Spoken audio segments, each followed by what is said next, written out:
వైఎస్ఆర్ కాంగ్రెస్ పార్టీలో అధికారానికి దూరంగా జరిగిన తర్వాత 18 నెలల కాలంలో నన్ను, నా కుటుంబ సభ్యుల్ని, నా తమ్ముడు కోటరెడ్డి గిరిధర్ రెడ్డిని, నా వెంట నడిచే నాయకుల్ని, కార్యకర్తల్ని వేధించిన, వెంటాడిన, దౌర్జన్యం చేసిన వ్యక్తుల మీద ప్రతీకార చర్యలకి నేను పాల్పడాలనుకుంటే ఈ 14 నెలలు నెల్లూరు రూరల్లో వైఎస్ఆర్ కాంగ్రెస్ పార్టీ నాయకులకి చుక్కలు చూపించి ఉండేవాడిని. నెల్లూరు రూరల్లో ఉండే వైఎస్ఆర్ కాంగ్రెస్ పార్టీ నాయకులు అందరి గురించి నేను మాట్లాడినా. ఆ 18 నెలలు నా మీద, నా వాళ్ళ మీద దౌర్జన్యాలు చేసిన, అక్రమ కేసులు పెట్టిన, సోషల్ మీడియా దుర్మార్గ పోస్టింగ్లు పెట్టిన వైఎస్ఆర్ కాంగ్రెస్ పార్టీ ఆ నాయకులకి చుక్కలు చూపించి నరకం ఎట్టుంటుందో, వెంటాడితే వేటాడితే ఎట్టుంటుందో, నరకం ఎట్టుంటుందో, వెంటాడితే వేధిస్తే ఎట్టుంటుందో చూపించిండేవాడిని. కానీ ఎక్కడ చేయలే. ఎందుకు చేయలేదంటే వైసీపీ నాయకులారా పండగ చేసుకోండి, చంద్రబాబు నాయుడు గారు మా చేతులు కట్టేశారు. చంద్రబాబు నాయుడు గారు మా చేతులు కట్టేశారు. లోకేష్ బాబు గారు అంగీకరించారు. చంద్రబాబు నాయుడు గారు మా చేతులు కట్టి బట్టి, చంద్రబాబు నాయుడు గారు మా చేతులు కట్టి బట్టి లోకేష్ బాబు గారు అంగీకరించారు కాబట్టి, ప్రతీకార చర్యలకి పాల్పడితే సహించారు కాబట్టి, ఎమ్మెల్యేలైనా, ఎంపీలైనా, మంత్రులైనా చంద్రబాబు నాయుడు గారి దగ్గర గీత దాటకూడదు. గీత దాటితే చంద్రబాబు నాయుడు గారు తాట తీస్తారు కాబట్టి, గీత దాటితే చంద్రబాబు నాయుడు గారు తాట తీస్తారు కాబట్టి ప్రతీకార చర్యలకి పాల్పడవద్దని స్పష్టంగా ఆదేశాలు ఇచ్చారు కాబట్టి వారి ఆదేశాలని తూచా తప్పకుండా పాటిస్తూ చేతులు కట్టేసుకుని మా చేతులు కట్టేశారు కాబట్టి ఉన్నాం. లేదనుకుంటే ఆ 18 నెలలు వైఎస్ఆర్ కాంగ్రెస్ పార్టీకి దూరంగా జరిగిన వేళ, అధికారంలో మీరున్న వేళ నన్ను, నా వెంట నడిచే నాయకుల్ని, కార్యకర్తల్ని వేధించిన వారిని, వేధింపులు ఎలా ఉంటాయో, వెంటాడితే ఎలా ఉంటుందో, వేధిస్తే ఎలా ఉంటుందో, తరిగితే ఎలా ఉంటుందో చూపించిండేవాడిని. కానీ చంద్రబాబు నాయుడు గారు మా చేతులు కట్టేశారు. గీత దాటితే ఉపేక్షించారు. యథా రాజా తదా ప్రజ. మా నాయకుడు చంద్రబాబు నాయుడు గారు మాకు ఆదేశాలు ఇచ్చారు కాబట్టి, నాకే కాదు రాష్ట్రంలో ఉండే తెలుగుదేశం పార్టీ కోటలందరికీ చంద్రబాబు నాయుడు గారైనా, పవన్ కళ్యాణ్ గారైనా, లోకేష్ గారైనా స్పష్టంగా చెప్పారు కాబట్టి ఎక్కడా కూడా చట్ట విరుద్ధమైన పనులు, ప్రతీకార చర్యలకి మేము పాల్పడే అవకాశం లేదు. ఎందుకంటే మా నాయకుడు అంగీకరించారు కాబట్టి, నాయకుడు ఆలోచన ప్రకారం నడుచుకోవాలి కాబట్టి. ఇక ఆనాటి నా పేదరికాన్ని అవహేళన చేస్తూ మాట్లాడాడు ఊర్ల వైసీపీ ఇన్ఛార్జ్. ఇందాకే చెప్పే సమాధానం అన్నిటికీ మళ్ళీ కూడా చెప్తున్నా. నా జీవితంలో నాకు సాయం చేసిన వ్యక్తులు ఎంతో మంది ఉన్నారు. నేను కష్టాల్లో ఉన్న వేళ నా కుటుంబం కూడా నడుపుకునే దానికి శక్తి లేని వేళ, నా బిడ్డల చదువులు కూడా డబ్బులు కట్టలేని వేళ, జీవన ప్రయాణం కష్ట నష్టాల్లో ఉన్న వేళ, శాంతినికేతన్ స్కూల్ మోసెస్ గారి దగ్గర నుంచి గుంటూరు చెందిన నెల్లూరు వాస్తవ్యుడు అంబటి వేణుగోపాల్ రెడ్డి గారు,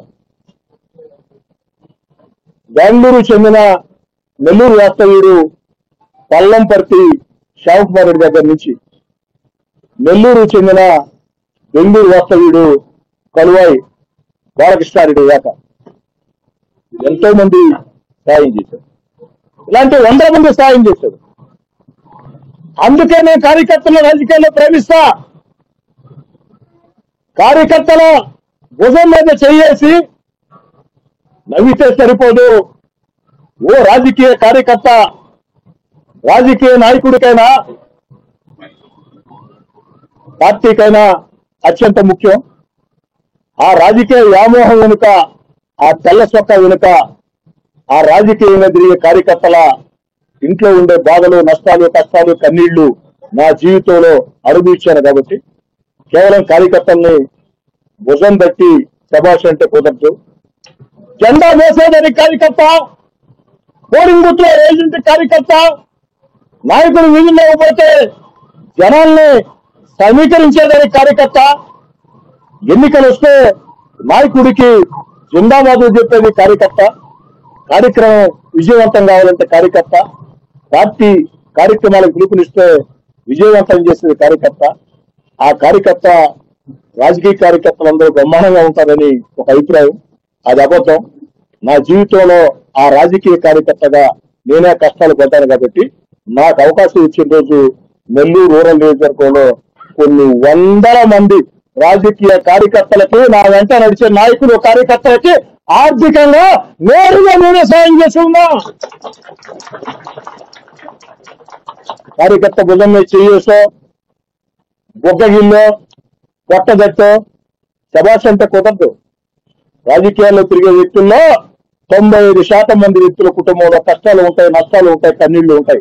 ఆ కష్టాలు, నష్టాలు, కన్నీళ్లు అనుభవించాను. కాబట్టి నా వెంట నడిచే నాయకులు, కార్యకర్తలతో సహించాను.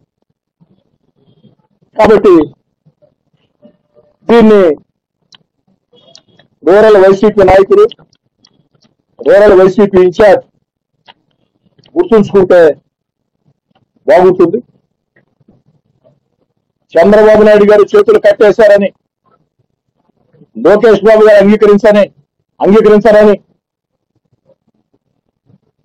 ఎంతో ప్రశాంతంగా, ఎంతో సంయమనంతో ఉన్నాం.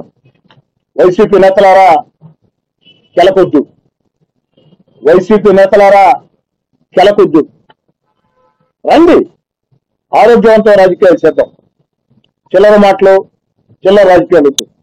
అధికార పార్టీ శాసనసభ్యుడిగా, అధికార పార్టీగా ప్రజల కోసం మేము చేసే కార్యక్రమాల విషయంలో పొరపాట్లు ఉంటే ఏలెత్తి చూపించండి. ఖచ్చితంగా కలిసి పనిచేద్దాం. ఒక బాధ్యతాయుతమైన ప్రతిపక్షంగా మీరు ప్రవర్తించండి, బాధ్యతాయుతమైన అధికార పక్షంగా మేము ప్రవర్తిస్తాం. మేము చెప్పే మాటలు నిజాలనుకుంటే ప్రజలు మమ్మల్ని ఆదరిస్తారు. మీరు చెప్పే మాటలు నిజాలనుకుంటే ప్రజలు మిమ్మల్ని ఆదరిస్తారు. అంతేగాని చిల్లర మాటలు, చిల్లర రాజకీయాలు ఇవి కొనసాగిస్తే మీదైన భాషలో మీకు సమాధానం చెప్పక తప్పనిసరి పరిస్థితి వస్తే ఖచ్చితంగా నేను కానీ, మా వాళ్ళు కానీ మీకు మీరు మాట్లాడిన మాటలకు 10 ఇంతలు సరిపోతుందా? 15 ఇంతలా? 100 ఇంతలు వద్దు, తట్టుకోలు. 100 ఇంతలు వద్దు, తట్టుకోలు. ఆ ప్రకారం వైసీపీ నేతలారా కాస్త ప్రజల కోసం ఆలోచించండి. మేము చేసే తప్పులుంటే ఎత్తి చూపండి. నెల్లూరు రూరల్ నియోజకవర్గంలో అన్నిటికీ అధికార పార్టీ శాసనసభ్యుడిగా, ముఖ్యమంత్రి చంద్రబాబు నాయుడు గారి విధేయుడిగా నేనే బాధ్యత వహిస్తా. మీరు చెప్పింది ఏదైనా నిజం ఉంటే సరి చేసుకుంటాం. ఇందాక మీకు చెప్పా, పాలు డబ్బారు మీరు అన్నారా, నేను కాదంటే కదా, మిగతా విషయాలు కూడా చెప్పాను. ఆ విధంగా హోందాయత రాజకీయాలు చేద్దాం. అలా కాదు, మేము చెయ్యం, మేము ఎలాగే చేస్తాం, మేము చిల్లర రాజకీయాలు చేస్తాం, చిల్లర మాటలు మాట్లాడతాం అనుకుంటే దానికి ప్రతిస్పందన కూడా నేను వద్దు అన్నా. చంద్రబాబు నాయుడు గారు ప్రతీకార చర్యలు వద్దు అన్నారు కాబట్టి, వేధింపులు వద్దు అన్నారు కాబట్టి, ఏదైనా చట్టబద్ధంగా జరగాలన్నారు కాబట్టి నేను వద్దు అనుకుంటున్నా. కానీ నెల్లూరు రూరల్లో మీరు బలి తెగిస్తే నేను వద్దు అన్న కొంతమంది నా వెంట నడిచే నాయకులు, కార్యకర్తలు అంగీకరించే పరిస్థితి కూడా రాకపోవచ్చు. దాన్ని కూడా కాస్త దృష్టి వచ్చు. చెప్పండి సార్.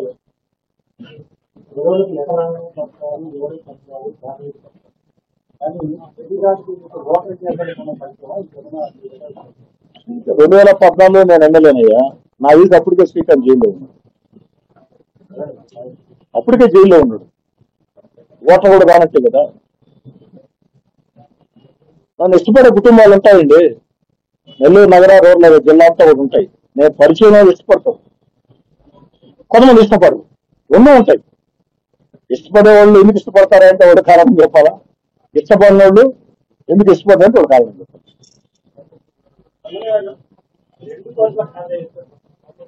సమయం వచ్చిన రోజు చెప్పాల్సిన రోజు చెప్పాల్సిన విధంగా, పద్ధతిగా, అందంగా, పొందికగా